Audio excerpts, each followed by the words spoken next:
Some massive changes are coming to the Toronto Maple Leafs, and new reports have indicated that Auston Matthews could be taking over the captain reins from John Tavares. I'm going to break that down as well as discuss what exactly the reports entail and how John Tavares could be feeling about this move. We also have a Yani Hakampaa injury update. Things are not looking great on that front, so stay tuned for all that in this episode. But before we do, if you're part of the percentage who aren't subscribed, make sure to hit that subscribe button. We're on the road now to 12,000 subscribers, and we produce daily content for you guys, and the Leafs keep making more moves, more changes, more rumors. So we're going to have you up to date with all of that. But Darius, a lot to go over today. A couple of different things. We obviously have an injury update for Hakampaa, who's yet to be announced as a Toronto Maple Leaf. And we also have a John Tavares and Auston Matthews captaincy, I guess, update to a degree. And let's just dive right into it. So you can see this here. This is what James Myrtle said in the situation. He says, Matthews wants it, and he's the face of the franchise. I think it's time to turn the page. It hasn't really worked out with Tavares as the captain. And this is kind of prefaced by another reporter coming out and basically saying that it looks like John Tavares is going to be stripped of the captaincy and that the Leafs are seriously considering it. And you can kind of see how it was. You can see from Jeff here. Basically says the outcome is inevitable at this point, but I hate the way it's being talked about. Tavares has never shorted the team in effort, which I agree with. And it's one of the few guys who plays up to the occasion. The team's lack of success isn't his fault, but nonetheless, it seems like, according to multiple reports, that John Tavares might get his captainship removed instead of Auston Matthews getting it as well. Yeah, and it was first reported by Nick Kyprios, I think, on their July 1st free agency show.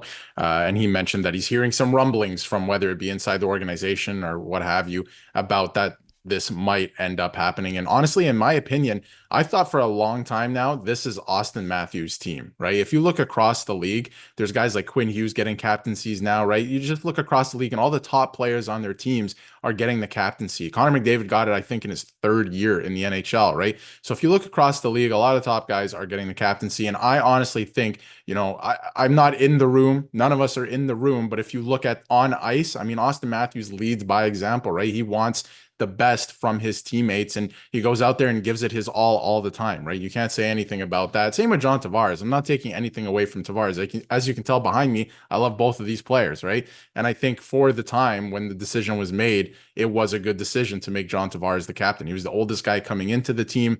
He'd been in the NHL for a number of years. He was the captain of another team. So I don't think it was the wrong decision at the time, but I do think that this is Auston Matthews' team, especially with John Tavares aging, and he's going to be 33, 34. So with him aging, this is Auston Matthews' team. So if they're going to do it either this year, certainly next year, I would think it happens because there's going to be a new contract, or Tavares may not return.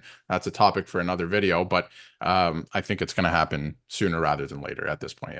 Yeah, all signs are pointing to that. And again, from Nick Kyprios, says, what I'm hearing, the Leafs are contemplating taking the captaincy away. Are the Maple Leafs discussing a change in leadership? And I think it will get done. I don't think it's necessarily John Tavares' fault here. And you can basically go into the article. It basically says that there's no clear direction for the Maple Leafs right now, or for John Tavares. It seems like Tavares is obviously going to stay a Maple Leaf. But he says, on the other hand, what has become transparent is that, like you said, Darius, Matthews is the cornerstone and the face of the franchise, and he will be for the next decade or so. He's by far the best player on the Leafs. He's one of the best players in the NHL. So having him not as the captain, and he's not super young anymore. He's been in the league for a few years now, so he kind of has some of that experience.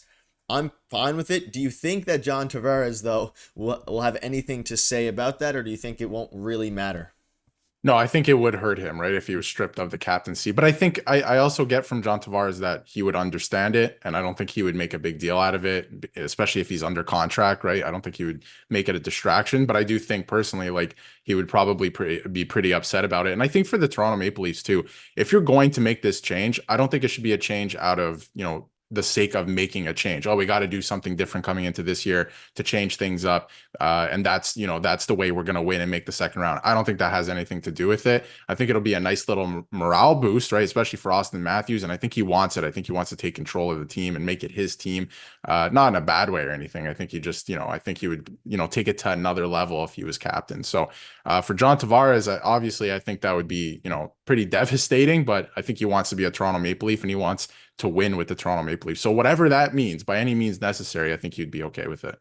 Yeah, I think so too. And ultimately, it's going to be interesting to see how he feels about that. We have a couple of quotes here before there's two things here. So again, this was originally, the whole report originated from Nick Kyprios. From what I'm hearing, the Leafs are contemplating taking the captaincy away, which is a little bit upsetting if you're John Tavares. But I also think he'd understand. And you can also see this here. It's a pretty long quote from Brad Treliving. He shed some light on John Tavares as well. He said not going to get in any contract, and this is about his potential future in Toronto. But he basically says that discussions are ongoing and that we do business behind closed doors, and John's preparing. Had a good visit with John over the last little bit once he got back from the World Championships. And again, he's been around the facility. But the focus right now is making the team better through draft and free agency, and then an extension for Tavares isn't up in the air yet, even though we all expect it to happen over the next season or two. Well, obviously, he's expired after this year, so probably after this season is the most likely outcome there. But let us know what your thoughts are on all that. But Darius, now let's shift our focus to something that's very interesting. So Yani Hakampaa is still yet to be named officially a Toronto Maple Leaf, even though Brad Treliving in his Canada Day July 1st conference did mention him as a part of the team. It's starting to wonder why Yani Hakampaa signing hasn't been made official. And we had the video yesterday on the injury and how it seems like the knee-on-knee stuff could keep him out. I mean, Steve Simmons said for the rest of his career, possibly. But it's interesting. You can see this from Steve Simmons when the Leafs signed Hakampaa. I did what I always do when the Leafs sign a player, ask people who do know or who should know. I was told by two different sources that they were shocked any team would sign him. I was told they didn't think he'd play again. So Steve Simmons shed some light onto his original report that came a few days ago. Are you worried right now about Yani Hakampaa's future as a Leaf? We also know that they signed a few other defensemen yesterday, which we'll break down in a video later today. But I don't know. It's a little intriguing that at least Steve Simmons doubled down on it, and that's from his sources within other teams' organizations, I guess. The fact that he hasn't been announced yet as a Toronto Maple Leaf is making me wonder, I don't think he's going to be a Toronto Maple Leaf at this point because they're probably waiting for him to do a physical and get the results from that. And honestly, a lot of people were calling this report garbage and Steve Simmons garbage and all that yesterday. We saw that yesterday. But this player didn't play in the playoffs, right? Like, I think the last time he played was March. So obviously there's something up there because Dallas would have used this player in the playoffs. He's a playoff type player. So clearly there's something up there, but whether, he needs time off or maybe a surgery or whatever it is versus his career might be over. Those are two very different things, right? So we're just going to have to wait and see, I guess, when the physical's done and they get the results, what's going to happen here. But it's looking less likely, I think, because this was technically announced by some insiders 2 days ago. They haven't officially announced it or anything about it. And they're going ahead and making other signings too, other depth defenseman signings. So I wonder if it just probably falls through at this point. I was looking forward to it because I think he's a guy, when healthy and when he's playing can really help the Leafs on the physical side. But, it looks like that might not happen. Yeah, he was one of the better signings by most fans, agreement. And also by the fact that it was 1.5 million AV for a huge defenseman that the Leafs kind of need. They need a guy like this. So hopefully he's going to be back at some point. But again, at least Steve Simmons shed some light. I guess it wasn't his direct report. He just reached out to people that he knew within the organization, maybe of the Stars organization, whatever organization that he reached out to. They told him that they were surprised that any team signed him, and maybe that's why the price was that low. But let us know in the comments, are you worried about this? Are you worried about John Tavares losing his captaincy? Are you happy with both? Let us know in the comments down below, and we'll see you soon.